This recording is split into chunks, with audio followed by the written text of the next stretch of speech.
finalizar esta etapa de la jornada de la mañana, expondrá el señor Rodrigo Rolando, jefe del Servicio de Información de Educación Superior de la División de Educación Superior del Ministerio de Educación, y el tema a tratar será análisis de estudios y experiencias metodológicas del Sistema de Información de Educación Superior, SIES.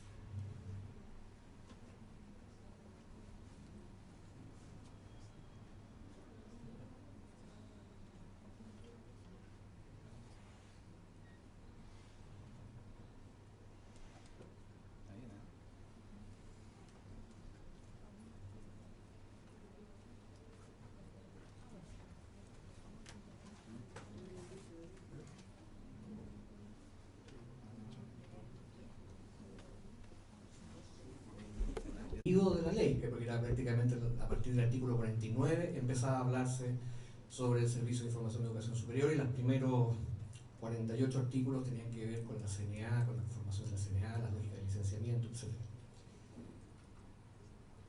Algo un poco más, no sé si llamarle nuevo, pero por lo menos que hicimos un cierto esfuerzo por definir la misión y la visión, y tiene que ver, y lo voy a leer: sí es responsable mantener y desarrollar el sistema público de información oficial sobre educación superior, generando y entregando información pertinente, clara y oportuna para la toma de decisiones de gestores de políticas públicas, instituciones de educación superior, estudiantes, investigadores y otros actores relevantes en el ámbito de la educación terciaria, aportando de esta manera a la mejora continua del sistema de educación superior chileno. Ahí reconozco que esto se queda generalmente más largo de lo que yo hubiera querido, digamos, pero eso tiene que ver también con la lógica de participación dentro de mi equipo. Cada uno le puso un poquito más de su cosecha, pero creo que refleja más o menos lo que uno quiere. Y en ese sentido tenemos una cierta ambición a ser el principal referente de información de la educación superior de Chile a nivel nacional e internacional. No queremos ser la primera referencia internacional del mundo, digamos, de educación superior, sí la de información de Chile. Desarrollando productos relevantes y diferenciados, usando estándares exigentes de validación, seguridad y resguardo de datos, contando con herramientas y soluciones tecnológicas óptimas e inserto en el ámbito de las estadísticas internacionales de educación terciaria. Digo esto para refrescar un poco lo que estamos tratando en términos de ir avanzando en una información más oficial, por un lado, y por otro también con más referencia internacional. Esto yo creo que ya lo conocen. El CIE es como un servicio de información pública, es decir, no solamente tener datos por cómo tenerlos como indicadores, sino que también en el sentido de diferenciar aquellos públicos a los cuales va dirigida esa información. Sobre captura de datos, creo que ustedes lo conocen también, pero simplemente señalar que aquí hay alrededor de 7 procesos específicos de captura de datos. Si nosotros sumáramos acá algunos otros que piden algunos, digamos, primos hermanos nuestros, como son la CENET, la CNA y otras entidades, bueno, tendríamos quizás 10, 15, 20 procesos de captura de distintos tipos. Sumamos comisión de ingreso también con algunos procesos. Y tenemos entonces acá un tema general de captura de datos creciente. Y quizás debiéramos agregar también algunos procesos que uno se imagina pueden surgir en la medida que surjan algunos requerimientos de indicadores. Por ejemplo, si nos metemos en la aprobación de asignaturas, bueno, tendría que ser un nuevo proceso. Si nos metemos en el tema del avance curricular, posiblemente tengamos otro. Si nos metemos en el tema de dividir la matrícula en primer semestre y segundo semestre, será otro. En fin, o sea, es una parte de lo que uno piensa que podría venir en el futuro. Nuestra estrategia, un poco para reducir un poco todo lo que hacemos, digamos. Nosotros pensamos que hay una serie de variables en general. Estoy pensando más bien en la lógica de captura. Capturamos matrícula, titulación, personal académico, esto a nivel de registro individual. Beneficios estudiantiles en general, PSU y colegio de origen y toda esta información de educación media, la obtenemos de una forma más bien, si bien individual, no a través de la institución. Tenemos información muy parcial sobre el personal administrativo, que lo recabamos solamente a través de la información financiera. Acá lo que estamos haciendo es más bien planteando una serie de variables que constituyen las capturas y una serie como de dimensiones en las cuales se obtienen los datos. tenemos datos a nivel de registro individual, de carreras, de sedes, institucional y a nivel de sistema. Y lo que hacemos básicamente es pensar que tenemos que preguntarnos qué es relevante para cada nivel y cómo se construye esa situación. No tendría ningún sentido que nosotros le preguntáramos a cada institución cuántos matriculados tiene si podemos contarlos a través de los registros individuales. Y por eso entonces lo marqué con un color verde y pensando en que a partir de esto, bueno, tenemos datos de individuales que se construyen a nivel de carreras, a nivel de sede, a nivel institucional y a nivel del sistema. Y un poco esta misma lógica opera con titulados, no nos opera exactamente igual con personal académico por la dificultad de vincular los académicos a carreras o sedes específicas. Tenemos algunas preguntas que nos hacemos a nivel de beneficio de estudiantes, que también podemos reconstruirlo desde el dato individual hacia el sistema de educación superior en su conjunto. Lo mismo nos puede pasar con PSU, con enseñanza media, y como les decía, no nos pasa con personal administrativo. No sé si tiene sentido que alguna vez el sistema del servicio de información pregunte por root los datos de las secretarias de una entidad determinada para poder construir el dato a nivel de sede, a nivel de carrera. Entonces, por eso uno hace esta matriz, por así decirlo, nos permite ir discutiendo qué es pertinente de preguntar sobre cada uno de los temas. Si ustedes se fijan, información financiera, por ejemplo, tenemos desde a nivel institucional, porque no conocemos un modelo para preguntar información financiera a nivel de sede, de local o de carrera. En el caso de infraestructura y biblioteca, en la primera solicitud que hicimos este año, asumimos que vamos a tener un dato institucional, pero hicimos algunas preguntas orientadas también al tema de las sedes, porque también entendemos que una biblioteca armada en Santiago con una institución que puede tener una sede en Santiago y en Arica no va a servir mucho la infraestructura de Santiago para alguien que estudie en Arica. Entonces entendemos que ahí también hay un esfuerzo de llegar por lo menos al nivel de sede. Esta es nuestra lógica de captura. Ustedes saben, la captura se hace básicamente a través de las instituciones. Sin las instituciones no tiene ningún sentido que exista el CIES, digamos. Recolectamos datos básicos y lo comparamos con una serie de datos que nos llegan desde otras fuentes. Básicamente desde el propio Ministerio de Educación, todo lo que tiene que ver con el colegio de origen, las notas de enseñanza media. Tenemos una parte también que viene por el lado del DEMRE, digamos, con lo que tiene que ver con la PSU. Y otras fuentes directas e indirectas que se van incrementando, que tienen que ver más bien con un seguimiento desde la edad escolar, asociado, por ejemplo, a los datos de la JUNAEP y otras entidades. Bueno, todo esto es el procesamiento, validaciones, eso es lo más fome de explicar, así que me imagino que me lo podré saltar, pero básicamente acá tenemos una captura que es en base a temas externos, tenemos un proceso bastante normado de qué es lo que hacemos con cada uno de los datos, y tenemos además, a partir de esto, bueno, una serie de resultados que se van obteniendo, con algunos controles adicionales, por ejemplo, todo lo que tiene que ver con registro civil, que nos certifica los datos de RUT, nos corrige los datos de género, nos corrige los datos de edad, etc. También nos corrige datos de nacionalidad de los estudiantes. Y tenemos también nuestra alianza ya por muchos años con el Servicio de Impuesto Interno, que nos permite sacar datos de ingresos y empleabilidad de los titulados. Si ustedes se fijan en la misma matriz que usamos antes, la construcción de indicadores opera con la misma lógica, ¿no? Todo lo que es retención, al obtenerlo a nivel individual, podemos decir si Juanito Pérez se retuvo de un año a otro, y por lo mismo podemos decirlo a nivel de carrera, a nivel de sede, a nivel institucional y a nivel de sistema. Y ahí vamos construyendo datos de retención, de duración, titulación oportuna. Acá hay un tema más bien de antigüedad de las cortes, digamos, que hacen que todavía no podamos tener datos definitivos sobre esta modalidad.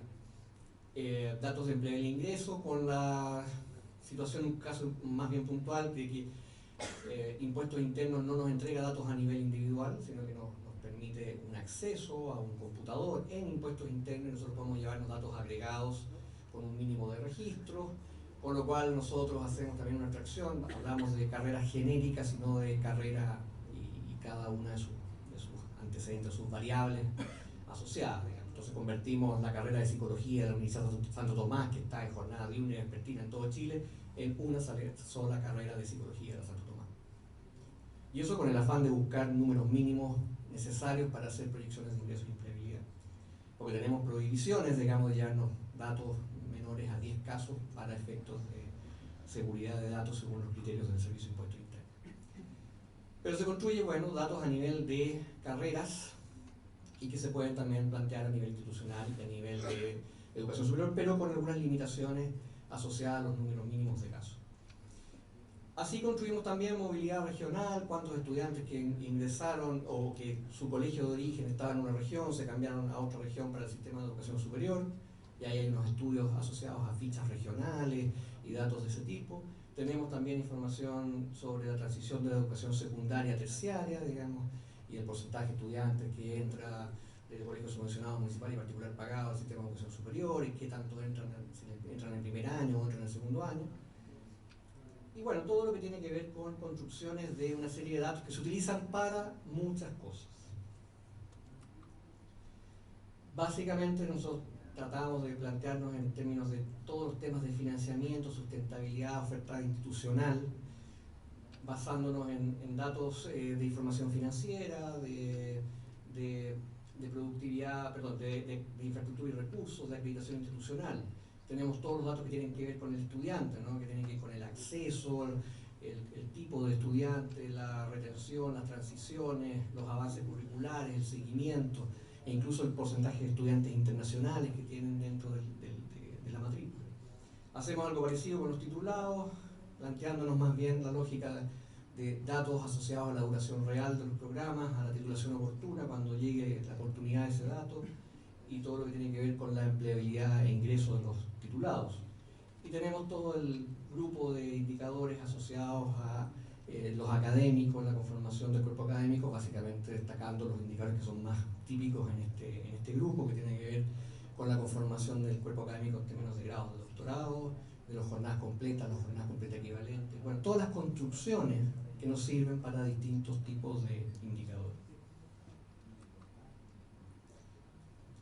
Ahora bien, como nosotros recolectamos mucho dato, y a mí no me preocupa quizás tanto el tener una gran base de datos, me preocupa más tener una gran base de indicadores, eso me asusta más que el tener un gran grupo de base de datos. Nuestra lógica de registro nos hace tener una base de datos que desde el punto de vista del número de campos quizás no sea tan grande, pero sí nos permite construir multiplicidad de indicadores. Me preocuparía más lo contrario, que tuviéramos que pedir muchos indicadores, donde también no solamente hay un esfuerzo de ir distinguiendo cada uso de cada indicador, sino también grandes problemas en términos de cómo se valida cada uno de esos indicadores. Pues nosotros tenemos algunos usos bastante conocidos, digamos, el portal Mi Futuro, orientado hacia los postulantes.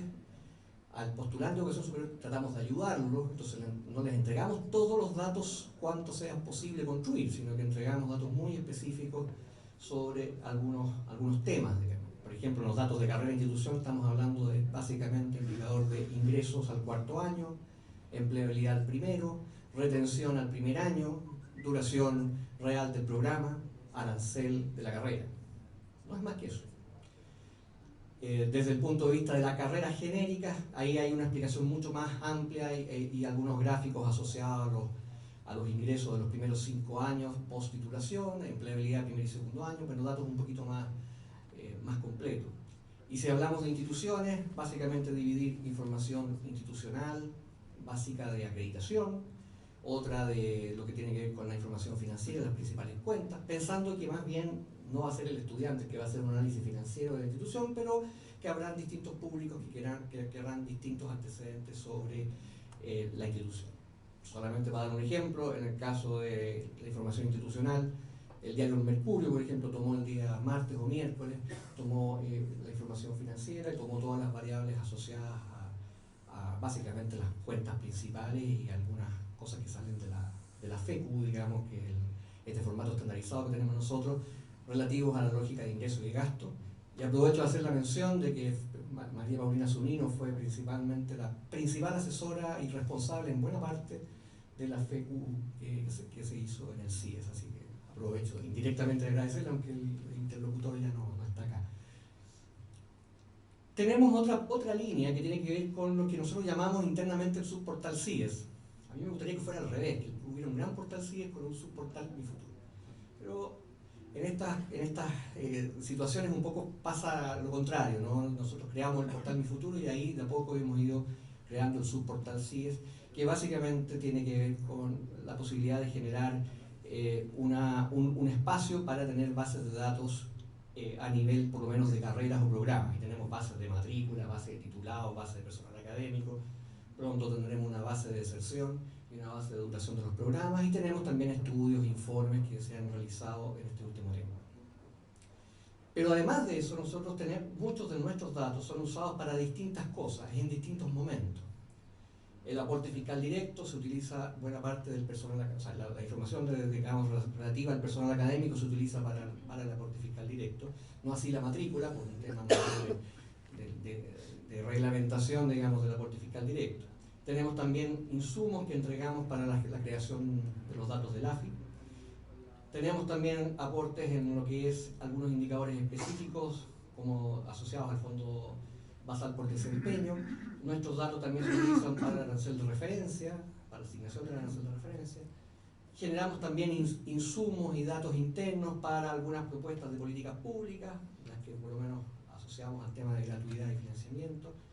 Y tenemos además algún inicio de procesos compartidos por CNA, CENET y CONICYT y otras vinculaciones que en el Ministerio del Trabajo, el Ministerio de Economía, DIPRES, en términos de compartir datos. Entonces ustedes se fijan que hay una matriz común de captura de datos que tiene distintos niveles de uso y de validación, donde una parte aparece en Mi Futuro, otra parte aparece en CIES, otra parte está en discusión interna, otra genera indicadores asociados a financiamiento público, por lo menos en estos momentos.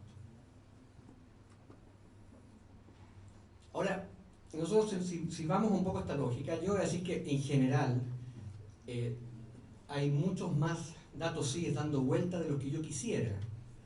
No me parece que todos y cada uno de los indicadores que se construyen a partir directo o indirectamente de CIES sean realmente para mí relevantes dentro del contexto. Entonces me hice la pregunta, digamos que la comparto con usted, creo que para mí es un indicador relevante. Y debo adelantar que no leí nada, solamente pensé en mi experiencia dentro del CIES. Y me parece primero que la relevancia tiene que ver con que aquel dato que vamos a sacar, aquel resultado que vamos a sacar, tiene alguna relevancia. Aquí se adelantó. ¿Cómo salté hacia allá? No tengo idea. Fue un salto rarísimo. Bueno, tiene que ver con esto de que sea un dato que tiene alguna relevancia para instituciones, para académicos, para estudiantes. Y estamos llenos, no quiero decirlos, pero ahí estamos llenos de datos anecdóticos, datos que son pretenciosos o que tienen de alguna forma cierta pirotecnia, digamos, en los resultados. Voy a dar algunos ejemplos. Yo, por ejemplo, coincido mucho con los datos y la forma que lo ha planteado Ricardo respecto a las citas y las publicaciones, pero yo he estado en discusiones donde muchas veces se está planteando este tema de por ejemplo, de las publicaciones en el primer decil, digamos, de las grandes publicaciones, las mejores publicaciones, y estamos discutiendo a veces entre universidades que con suerte tienen 10, 20 publicaciones. Entonces, eso para mí es un indicador pretencioso, porque, claro, si nosotros lo usamos para un caso específico o para hablar del sistema tiene mucho sentido, pero si lo usáramos para un indicador de asignación de recursos, posiblemente las variaciones de año a año van a ser tremendas. Entonces, instituciones que tienen 2 publicaciones van a subir un 50%, si es que suben a lo mejor una publicación adicional. Entonces, el indicador tiene que ver también con el uso que le demos y con los puntos donde nos podamos ubicar. No sé, aquí no hay nadie del Consejo, lamentablemente, pero el Consejo Nacional de Educación tomó indicadores, o datos más bien, del CIES publicados, y de los casi 100 y tantos indicadores hay como 70% que se construyen a partir de datos CIES. Pero yo les invito a que los vean y vean entonces todo el grupo de indicadores asociados al personal académico. Saquen ustedes las propias conclusiones si necesitamos unos 20 o 30 indicadores asociados al personal académico, sin haberse hecho la pregunta sobre para qué quiero el indicador. Porque un indicador puede ser muy bueno para un tema, pero puede ser también irrelevante para otro. Nosotros con Ricardo hemos discutido algunas veces respecto al uso del indicador de jornadas completas o jornadas completas equivalentes para el grado de doctor. Decimos, ¿cuál es más útil? Bueno, pero ¿más útil para qué? Si lo aplicamos a docencia, posiblemente jornada completa equivalente tenga más sentido, partido por estudiante, porque no puede tener más sentido que jornadas completas. Pero si hablamos de conformación de los investigadores o de los grupos de investigación, tiene más sentido ocupar el jornada completa. Entonces yo me pregunto si es factible generar un set de 100 indicadores sin hacerse la pregunta de qué estamos respondiendo. Un segundo punto acá tiene que ver con que un indicador relevante puede ser para mí muy interesante, pero ojalá estuviera vinculado también, o por lo menos le daría más prioridad a uno que esté asociado a asignación de recursos. Aclarando que no siempre el hecho de que esté en este grupo signifique que sea necesariamente relevante, pero claro, por último es relevante por la fuerza de los hechos. Si ese indicador se utiliza, bueno, evidentemente ya estoy forzado a darle una connotación de mayor relevancia a ese indicador que si no se utiliza. Ojalá estuviéramos también asociados a un cierto parámetro internacional. O sea, que aquí el indicador que estemos usando nosotros tenga alguna relación con los indicadores que estamos respondiendo permanentemente frente a la OCDE, frente a la UNESCO, frente a la APEC, por ejemplo. Ahora, claro, eso no depende solamente del CIES ni de las entidades ni de las instituciones de educación superior, va a ir dependiendo de la fuerza de los hechos también, pero evidentemente un indicador relevante, un indicador que está siendo comparado en todas partes del mundo, nosotros deberíamos tenerlo de una u otra forma. Acá hay un tema que a mí me preocupa mucho, que es el nivel adecuado de validación que sea eventualmente factible de auditar. Todos los indicadores suponen algún nivel de validación de una u otra forma. O sea, nosotros tenemos, en la medida que vemos con el registro civil, si el estudiante realmente está, digamos, existe, si no es un invento, etc. Pero acá hay que separar lo que es una validación a nivel estadístico de lo que es una validación a nivel de registro civil. Yo siempre pongo el ejemplo, a lo mejor me lo han escuchado más de una vez, que no es lo mismo el INE que el registro civil. Y que hay validaciones que son muy propias de un nivel estadístico y otras validaciones que son lógicas individuales de registro. Imagínense ustedes si un censo, aunque quizás no sea un buen ejemplo poner el censo en esto, pero si un censo se hiciera con la lógica del registro civil, ya olvidémonos los paros, olvidémonos del censo mal hecho, pero pensemos en el INE y en el censo como lo entendíamos antes. Imagínense ustedes si cada encuesta hecha por el INE se hiciera con la lógica del registro civil, con la huella digital, con la foto, con presencia de cada uno de los integrantes ahí, con firmas, etc. No logra realizarse un modelo de INE, por así decirlo, bajo esa lógica. Ahora pongamos un ejemplo de la vida real. Pongamos un ejemplo de qué pasa cuando un dato de matrícula tiene, por ejemplo, root repetidos a nivel estadístico. ¿Qué importa? La verdad que es un 0,01%, es irrelevante desde el punto de vista de la estadística, no nos va a cambiar ningún indicador de deserción y duración, ir a donde el estudiante, conversar con él para preguntarle en qué institución está. Pero resulta que si lo queremos usar para generar una asignación individual de registro, más bien, por ejemplo, en el mismo caso de becas o de créditos o de gratuidad, y queremos asignarle un monto a una institución a partir de un root específico, vamos a tener el problema de la duplicidad de los root. Desde el punto de vista estadístico tiene cero relevancia. No va a cambiar ningún indicador. Pero desde el punto de vista de la asignación de recursos, puede significar sumarios de la Contraloría, puede significar una serie de problemas específicos. Entonces eso también tiene que ver con que el uso de los datos va pasando por distintas fases según el uso que uno pueda ir planteando al respecto. Y por eso que para mí el tema de la validación y cómo se hace ese salto lógico de un dato que está pensado para un indicador general, para ser conocido por el sistema, se convierte de un momento a otro en uno de asignación de recursos, entonces hay un salto lógico que no, entre comillas, no es lógico. Tenemos también cierta vinculación lógica entre el indicador y la realidad. De repente queremos decir, mire, queremos nosotros un indicador que nos vincule la universidad con el contexto, la región. ¿Cuál es entonces, cómo podemos medir esa vinculación región y universidad? Entonces nos preguntamos después, bueno, tomemos el indicador del conjunto de fondos concursables ganados en la región X, y uno empieza a preguntarse, bueno, ¿cuántos pasos lógicos hay para haber llegado a la conclusión que la vinculación con la región se da a partir de un grupo de un concurso específico donde se asignaron recursos.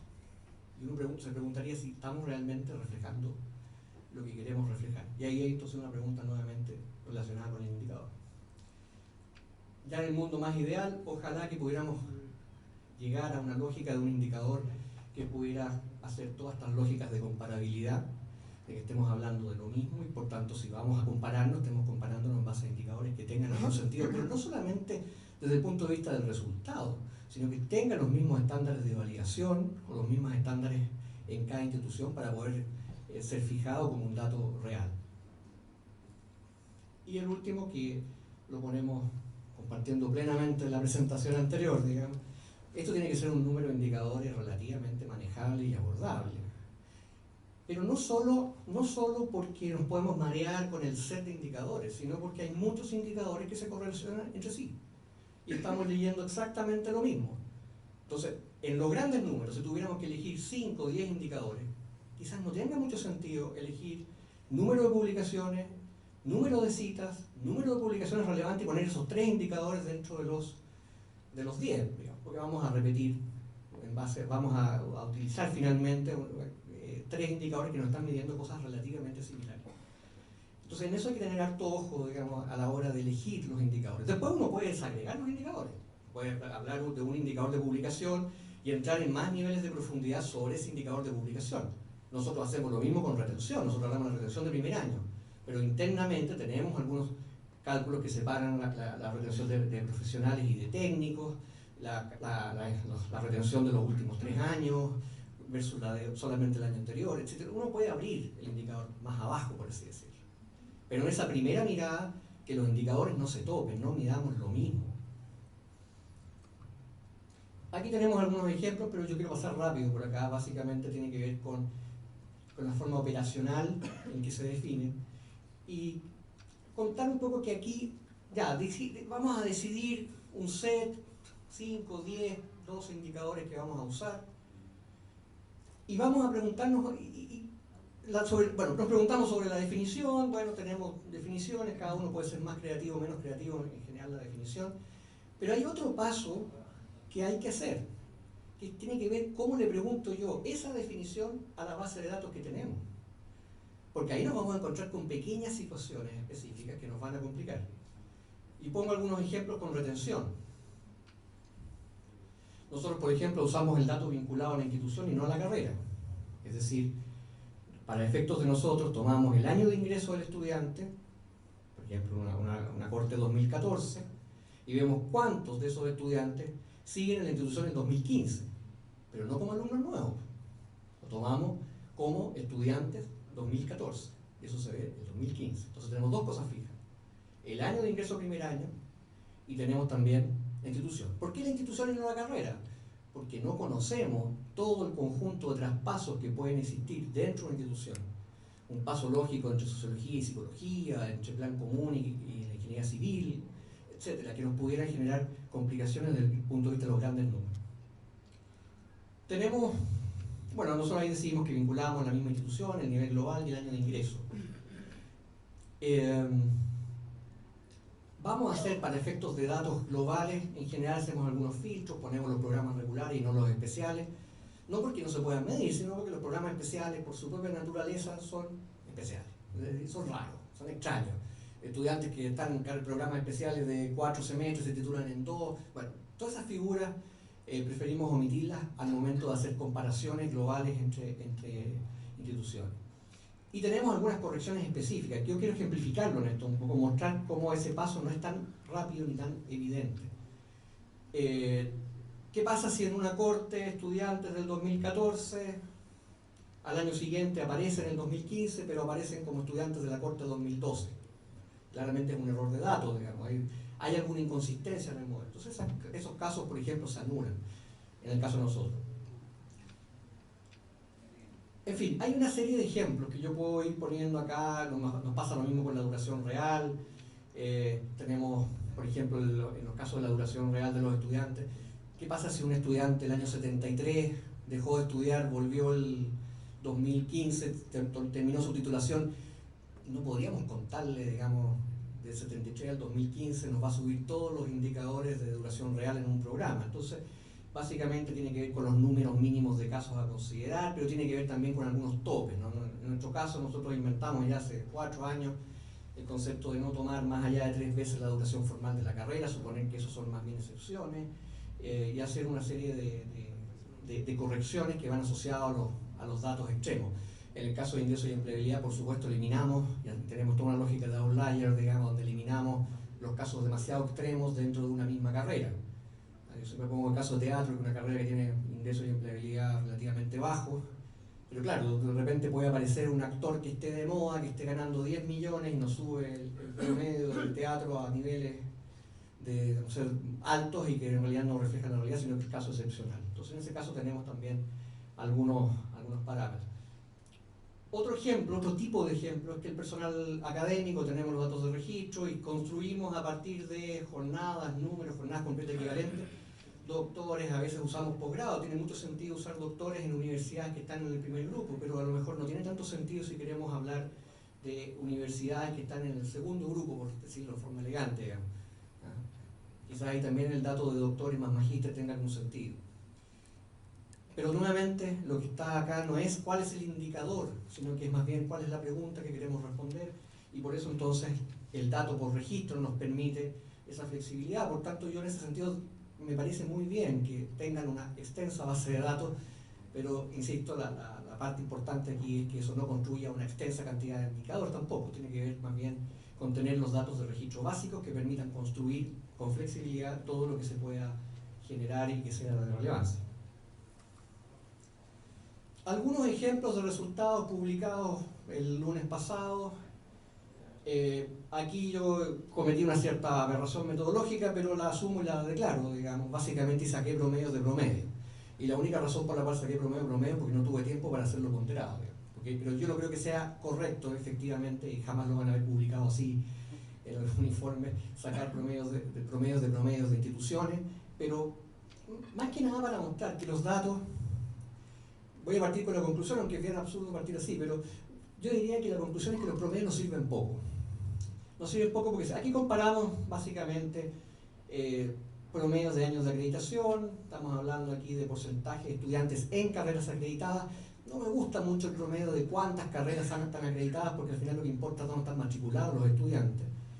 Y ahí ven ustedes que si tomamos las universidades estatales, que siempre van a estar con este color gris en este orden, ustedes se fijan, en algunas cosas ganan, en algunas cosas pierden. Generalmente con las universidades G8 van a salir perdiendo en una comparación global, y eso pasa a nivel de carreras acreditadas, por ejemplo. Tenemos estudiantes en carreras acreditadas, hay un porcentaje, estoy igual que Ricardo, no alcanzo a ver ahí el número, y luego, pero sí sé que en verde están los valores mayores que el valor de la estatal. Si ustedes hacen esta misma comparación por el porcentaje de doctores, bueno, ahí las cifras mejoran un poco, pero se hacen están bastante igualados, por así decirlo, con los G9, digamos, del CRUCH, y con las privadas que participan del DEMRE, que es un grupo que obviamente desde el punto de vista estratégico va a querer diferenciarse de todo el grupo de instituciones no acreditadas y del grupo de las universidades, digamos, del segundo orden, por así decirlo. En este juego de comparaciones, si hablamos de que las universidades estatales tienen los estudiantes más pobres, los estudiantes subvencionados y municipales, si sacamos promedio, vamos a tener nuevamente problemas, porque las universidades privadas no acreditadas tienen un 90%, y si uno toma todo el sistema de universidades privadas tiene cifras relativamente similares a las estatales. Entonces, lo que nos ocurre con los promedios es que siempre va a haber uno que suba el promedio, otra que baje, y al final nos vamos a ir regulando. En la presentación de Enrique se va a ver más clara esa diferencia y esa posibilidad de generar ciertos perfiles. No me quiero adelantar porque si no le adelanto la conclusión de Enrique, pero básicamente ahí hay un tema de ser más fino en esa distinción, de comparar 2 o 3 variables y empezar a mirar cuál es realmente el perfil al cual están tratando de llegar las distintas entidades. Este tema de los promedios también nos pasa con una serie de cosas en general. Si yo en general, cuando hemos hablado de ingresos y empleabilidad, por ejemplo, nos ha pasado mucho el concepto que nos piden los rankings, cuáles son las instituciones que tienen más ingresos, menos ingresos, cuáles son las carreras con mayores ingresos, cuál es el promedio de las universidades, cuál es el promedio de los IP, cuál es el promedio de los CFT. Y nosotros lo que estamos haciendo ahí cada vez más es olvidarnos de los promedios, empezar a hablar, por ejemplo, de que carreras de altos ingresos de los institutos profesionales son mejores o tienen mayores ingresos que la media de las universidades. Y ese tipo de cosas a través de un cuadro gráfico que nos representa ese tipo de lógica. E invitar a los estudiantes, en este caso, a que vayan carrera por carrera mirando la situación, porque el promedio nos va a poner en una situación poco confortable, digamos, y que ayuda poco, digamos, realmente a explicar los resultados. Entonces, pongo estos casos precisamente como algo que nos puede dar una idea general de cómo están las instituciones, pero también nos genera una limitación desde el punto de vista del análisis, por lo tanto hay que ir un poquito más allá del dato que está publicado. Acá un ejemplo, estamos hablando de estudiantes acreditados en carreras acreditadas, estudiantes en carreras acreditadas. Marqué con rojo las universidades estatales, entonces un poco acá se ve el porcentaje, ¿no? Y entonces claro, tenemos universidades con un alto porcentaje de carreras acreditadas, pero si ustedes se fijan, lo que podemos sacar como muy buen promedio por acá arriba, lo perdemos por acá abajo. Si vemos otro indicador de retención, también tenemos un grupo que a lo mejor tiene buenos indicadores de retención por acá, pero también tenemos un grupo por acá. Y cuando saquemos los promedios de estatales, de privadas, de G8, de G9, bueno, se van a neutralizar, salvo las no acreditadas privadas, que obviamente siempre aparecen en los últimos lugares en cualquier otro sistema. Este gráfico básicamente se replica en cada uno de los que podamos ocupar en algún momento. Bueno, una parte de esto ya lo dije en una reunión que tuvimos con la gente de las universidades estatales. Quiero recordarlo en parte y luego agrego otros, para que no se diga que repito todo. ¿Sí? Nosotros pensamos que aquí hay una discusión básica de lo que es la pertinencia y la relevancia de los datos, y como una relación entre cuál es el objetivo que ha sido invocado, digamos, y la métrica que estamos utilizando. O sea, queremos medir cosas y veamos si eso se vincula realmente al dato que estamos entregando o al set de datos que estamos entregando. A mí me importa mucho la validación. En mi experiencia, digamos, de ya varios años a cargo del CIES, si hay una respuesta que no me gusta, es generalmente compararme datos que tienen un nivel de validación bastante alto, root a root, con otro dato recibido de cualquier lado, digamos, para no nombrar actores como la CNES. O sea, no me comparen, me dicen, no, es que ellos sacan los mismos datos. Sí, claro, pero nosotros tenemos el root a root, tenemos toda la historia del estudiante y el consejo le pregunta a una institución cuál es su deserción. Entonces, creo que tenemos niveles mayores de validación y para nosotros por lo menos muy importante este foco, que tiene que ver con captura y tiene que ver con validación también. Una institución también puede falsear datos según conveniencia. Yo siempre pongo el ejemplo de que si una institución, porque por ejemplo alguna vez hubo alguna beca, creo era, que entregaba, que tenía un requisito de tener, no sé, 200 estudiantes, creo que era el número mínimo que se requería. Entonces, claro, es distinto que tú tengas a lo mejor 180 y le pones 220 y después le echas la culpa si no, error de digitación, si es que alguien, digamos, entra a validar. Es harto distinto que tener 180 root, inventarse 40 root nuevos, con todos los datos que eso significa, casi delictivo, ¿no? De ponerse a inventar root con nombre, con apellido, con género, con edad, con carrera. Entonces, créanme que independiente que el resultado sea el mismo, a lo mejor puede salir el mismo número, no es lo mismo equivocarse en una digitación o echarle la culpa a esa equivocación que inventar 60 casos específicos para poder contar 60 casos más.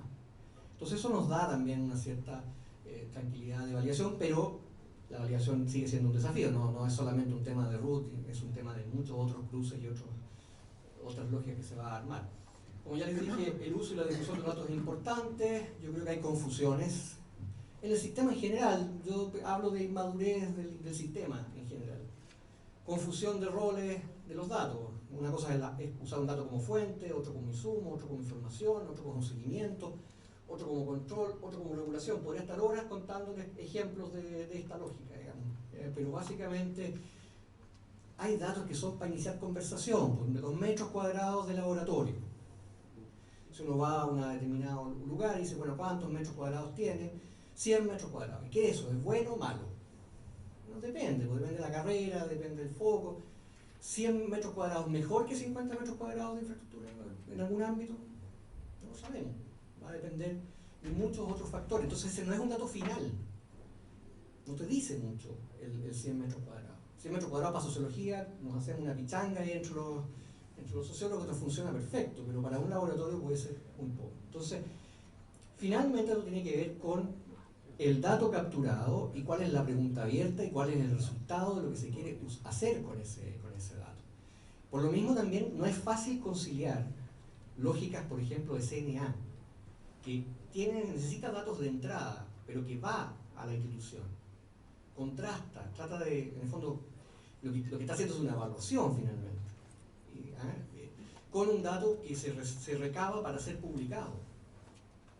Son factores que influyen en el uso finalmente de los datos y en las lógicas que hay atrás de los procesos y de las capturas y las validaciones.